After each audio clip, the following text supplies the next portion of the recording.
एक शीर्षक पर बात कहना चाहते, क्षणिक दुख अपार सुख। क्षणिक दुख यानी मन मारने का क्षणिक दुख, यही टॉपिक चल रहा है। मन को जरा मार लो बस हो गया भजन, आदत बुरी सुधार लो बस हो गया भजन। एक बहुत गरीब परिवार,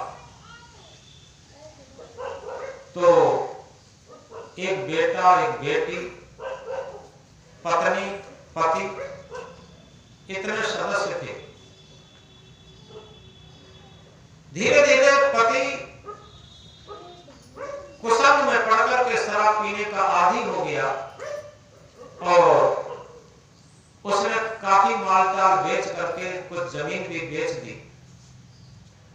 अधिक शराब पीने से वो रोगों से ग्रसित होकर कुछ समय बाद उसका शरीर भी छूट गया। अब वो परिवार अनाथ जैसा एकदम हो गया। लेकिन हमने देखा है कि प्रकृति एक ऐसी चीज होती है जहां आदमी असहाय होता, अहंकारहीन हो जाता, और जिसके अंदर समर्पण भाव आ जाता, उसके अंदर अपने आप शक्ति भी आ जाती और कहीं से न कहीं से शक्तियां उसे सहायता देने के लिए उपस्थित हो जाती। तो वो लोग क्या करते हैं, भट्टे पर ईंट पाड़ने के लिए चले गए। ये सत्य घटना है। एक बेटा है एक बेटी है और पत्नी पति खत्म हो चुका, भट्टे पर ईंटें पाथ रहे हैं। एक दिन क्या होता है, भट्टा मालिक आया और चारों तरफ मजदूरों की तरफ देखता हुआ जा रहा था। शाम का टाइम आया, उसका कोई फोन आया, तो फोन आने के बाद वो हड़बड़ा करके चलने लगा। जहां पर वो ईंटें पाथ रहा था, वहीं पर उसने बैग खोल करके डायरी में कुछ लिखा पड़ी थी और बैग खोलने के टाइम और उधर फोन पर बात भी करता रहा। फोन तो एक छोटा सा पर्स उसका गिर गया, उसने जान नहीं पाया। क्या करता है वो, एकदम फोन आया और गाड़ी स्टार्ट करके वो चला गया। गाड़ी स्टार्ट करके चला गया, तब तक शाम हुई। तो जो पत्नी और बेटा बेटी, वो तीनों लोग हाथ पैर धो करके वहां आगे बढ़े तो देखते क्या है कि जहां मालिक खड़ा रहा था, भट्टा मालिक, वहीं पर एक छोटा सा पर्स पड़ा। पर्स उठाया तो खोल के देखा तो उसमें 20,000 रुपया और एक सोने की अंगूठी, इतना सामान था। छोटा सा पर्स, बहुत छोटा सा पर्स था। तो एकदम लड़के ने कहा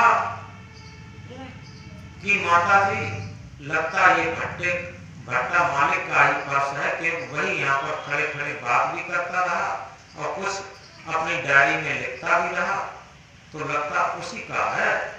ऐसा होना चाहिए कि उसका ये पर्स वापस दे देना चाहिए। लड़के ने कहा। अब जो माता थी वो रोज बच्चों को एक शिक्षा देती थी। शाम को क्या शिक्षा देती थी कि बच्चों, शराब नहीं पीना चाहिए। देखो तुम्हारे पिताजी शराब में ही चले गए। कोई भी दुर्व्यसन प्रयोग नहीं करना चाहिए और सच्चाई से जीवन जीना चाहिए। जो सच्चाई से जीवन जीता है, प्रकृति उसकी मदद करती है। ये सब रोज कहती थी और कई कहानियां कहकर के समझा बुझा करके कहती थी। तो उस बच्चे के कोमल हृदय पर उसका बहुत प्रभाव पड़ा। लेकिन आज जब 20,000 रुपया और एक अंगूठी सोने की जब पर्स की मिली, तो आज जब बच्चे ने कहा कि माता जी, ये पर्स मालिक का वापस दे देना चाहिए, उसे क्या पता कहां गिरा, अब आज माता मौन है कि उसके अंदर लोभ सवार हो गया। एक बात बड़ी अच्छी है कि पाप का बाप क्या है, सब जानते हैं कि लोभ। तो लोभ जब सवार हो गया तो उस लड़के को ये बात अच्छी नहीं लगी।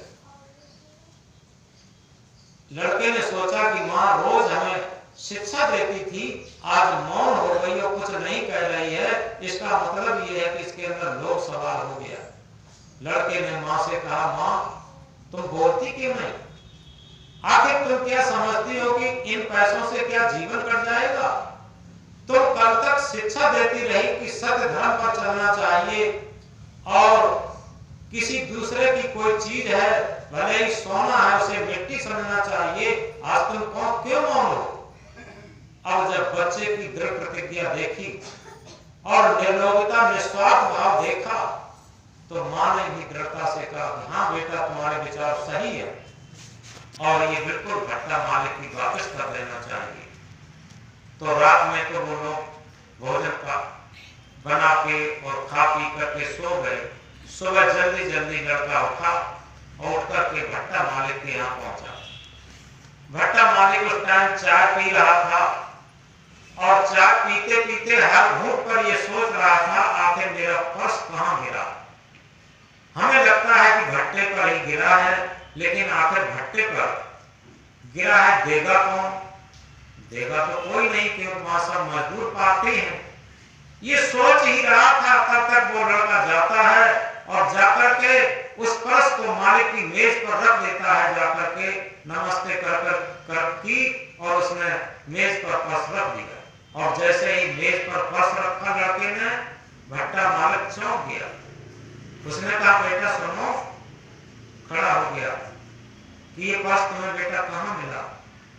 कि बाबूजी वहीं मिला जहां आप खड़े खड़े बात कर रहे थे, डायरी पर कुछ लिख रहे थे। भट्टा मालिक ने पूछा, बेटा एक बात बताओ, तुम्हारे मन में लोभ सवार क्यों नहीं हुआ? तुम इतने गरीब हो, रोज ईंटें पाथते हो और ये 20,000 रुपया सोने की अंगूठी, इतना तुम्हारे लिए बहुत दिनों की कमाई हो जाता, लेकिन तुम्हारे मन में लोभ सवार क्यों नहीं हुआ? उस लड़के ने कहा कि बाबूजी मेरी माँ की ये कृपा है। मेरे पिताजी दुर्व्यसन के कारण, शराब के कारण आधी उम्र पर ही काल कवलित हो गए, चले गए। इसलिए मेरी माँ बहुत सावधानी से स्वयं भी जीवन व्यतीत करती हैं और हम लोगों को रोज शिक्षा देती हैं कि बेटा पराया धन मिट्टी के समान है, सोना मिट्टी के समान है और जहां तक बने सत्यता से चलो। जो सत्यता से चलता है प्रकृति उसकी मदद करती है और जो झूठ छल फरेब से चलता है तो वो 10 वर्ष तक सफल होता है, 11वीं वर्ष जहां लगा। उसने कहा ये मनुस्मृति में लिखा, मतलब कहीं से सुना होगा, जो मां ने बताया था। उसने कहा ये मनुस्मृति में लिखा है, 10 साल तक को बेईमानी का माल खूब चलता है, जहां 11वीं साल लगी वहां सब भट्टा बैठ जाता। बच्चे की इस बात को सुनकर के भट्टा मालिक की आंखें खुल गई और उसने ये कहा कि बेटा ऐसा करो, अपनी माँ को बुला के लाओ, अपनी बहन को बुला के लाओ, माँ को बुला के लाओ। तो सब बुला के आए और आने पर 20,000 रुपया हो और 20,000 रुपया और करके उन्होंने उन लोगों को ईमानदारी का पुरस्कार रूप में दिया और ये कहा कि इस बेटी की शादी के लिए हो जाएंगे और जब शादी होगी तो हम और मदद कर देंगे, लेकिन ऐसा करो आज से तुम्हारे लिए हम अलग से व्यवस्था कर देते हैं और यहीं पर रहो। हमारे बच्चों को, जो तुम अपने बच्चों को शिक्षा देती हो, और आज से तुम हमारी भी माँ हो और हमारे बच्चों को भी वही शिक्षा दो जिससे कि आगे चल करके इनके अच्छे संस्कार बने। भट्टा मालिक ने कहा कि धन तो मेरे पास बहुत है, लेकिन संस्कार अच्छे नहीं है। अब हमें भी अच्छे संस्कार बनाने हैं और बच्चों के भी अच्छे संस्कार बनाने हैं। अगर संस्कार ही बिगड़ गए तो आखिर धन का क्या होगा? ये बच्चों के जैसे तुम्हारे पति चले गए, इन बच्चों के पिता चले गए, भट्टा कारखाना इसका क्या होगा, ये सब बेच खाएंगे। इसलिए तुम रोज शिक्षा दिया करो जिससे कि हमारे बच्चों के संस्कार अच्छे हो जाए। वही हुआ। अब वो सब बच्चे और माँ भाई रहने लगे और उनके बच्चे सब मिलजुल करके परिवार जैसे रहने लगे। माँ छोटी छोटी कहानियों के माध्यम से भट्टा मालिक के बच्चों को भी अच्छे संस्कार देने लगी।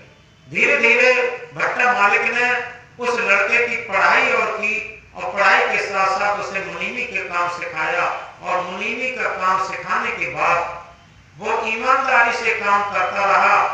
इसलिए बहुत प्रॉफिट हुआ। धीरे धीरे आगे चल करके उस लड़के ने एक इच्छा जाहिर की। उसने इच्छा जाहिर की अपनी माता की सलाह से कि हमारे मायके में एक संत जी आते हैं और उनको बुला करके हम लोग सब दीक्षा लेंगे। तो भट्टा मालिक ने कहा ठीक है, तुम लोगों के साथ हम लोग भी दीक्षा लेंगे। वो लड़का अपने ननिहाल जाता है। वहां पता लगाया कि उसकी ननिहाल में जो गुरुजी आते थे वो तो खत्म हो चुके थे, उनके शिष्य थे। तो उन शिष्य को जो संत थे तो उनको लेकर के वहां पहुंचा। तो उस गरीब परिवार ने दीक्षा ली और उस भट्टे मालिक ने दीक्षा ली और भक्ति में अपना परमार्थ में गरीबों के हित में जीवन जीने लगे और उधर काम भी अच्छा चलने लगा। ऐसा नहीं, विकास और ज्यादा बढ़ गया क्योंकि अब ईमानदार मुनि मिल गया। तो इसलिए बहुत बड़ा काम उसका हो गया। एक दिन वो लड़का जब काफी बड़ा हो गया, बड़े होने पर इधर बीच में उसने अपनी बहन की भी शादी कर दी और जब बड़ा हो गया तो बड़ा होने पर उसने एक इच्छा जाहिर की कि हम एक छोटा सा आश्रम और एक छोटा सा अस्पताल खोलना चाहते। भट्टा मालिक ने अनुमति दे दी। एक छोटा सा आश्रम खोला गया जहां नित्य सत्संग मिलने लगा, संतों की सेवा मिलने लगी, संतों का आदर्श मिलने लगा। एक छोटा सा अस्पताल खोला गया और उस अस्पताल में गरीबों का इलाज निःशुल्क होता था। तो इस तरीके से उसने बहुत बड़ा काम करके दिखाया और उस भट्टा मालिक का भी परिवार अच्छे संस्कारों से संपन्न होता गया और उधर भक्ति में होने के साथ साथ वहां बहुत बड़ा धीरे धीरे अस्पताल बनता गया, आश्रम बनता गया और संत गरीबों की सेवा होने लगी। अस्पताल में गरीबों को निःशुल्क इलाज मिलने लगा। तो इस प्रकार देखो कितनी उस छोटे से गरीब बच्चे में कितनी बड़ी संभावनाएं भरी थी और वह सब संभावनाएं किस पर टिकी हुई थी? सकारात्मक विचार पर। एक ही बात थी, सकारात्मक विचार। अगर उसके अंदर नेगेटिव विचार उसी दिन भर जाते और पर्स लेकर के चुपचाप गुम हो जाता तो वहीं से उसकी बेईमानी पनपती जाती और वो रुपया और वो अंगूठी बहुत दिनों तक नहीं चलती, लेकिन उसके संस्कार बिगड़ते बिगड़ते धीरे धीरे पता नहीं वो कहां पहुंच जाता। और सकारात्मक विचारों की ऊर्जा ने उसका जीवन तो महान बनाया ही, भट्टा मालिक का भी जीवन महान बनाया और कितना बड़ा परहित का काम वहां से होने लगा। परमात्मा का, गरीबों का, दीन दुखियों का इलाज वहां से चलने लगा। तो सकारात्मक विचारों की ऊर्जा बहुत बड़ी चीज होती है। तो इसलिए आज हमने सतगुरु कबीर साहब के महामंत्र पर थोड़ा निवेदन किया। क्या बड़े बढ़ाई ना करें, ना बढ़ बोले बोल, हीरा मुझसे कब कहे लाख टका।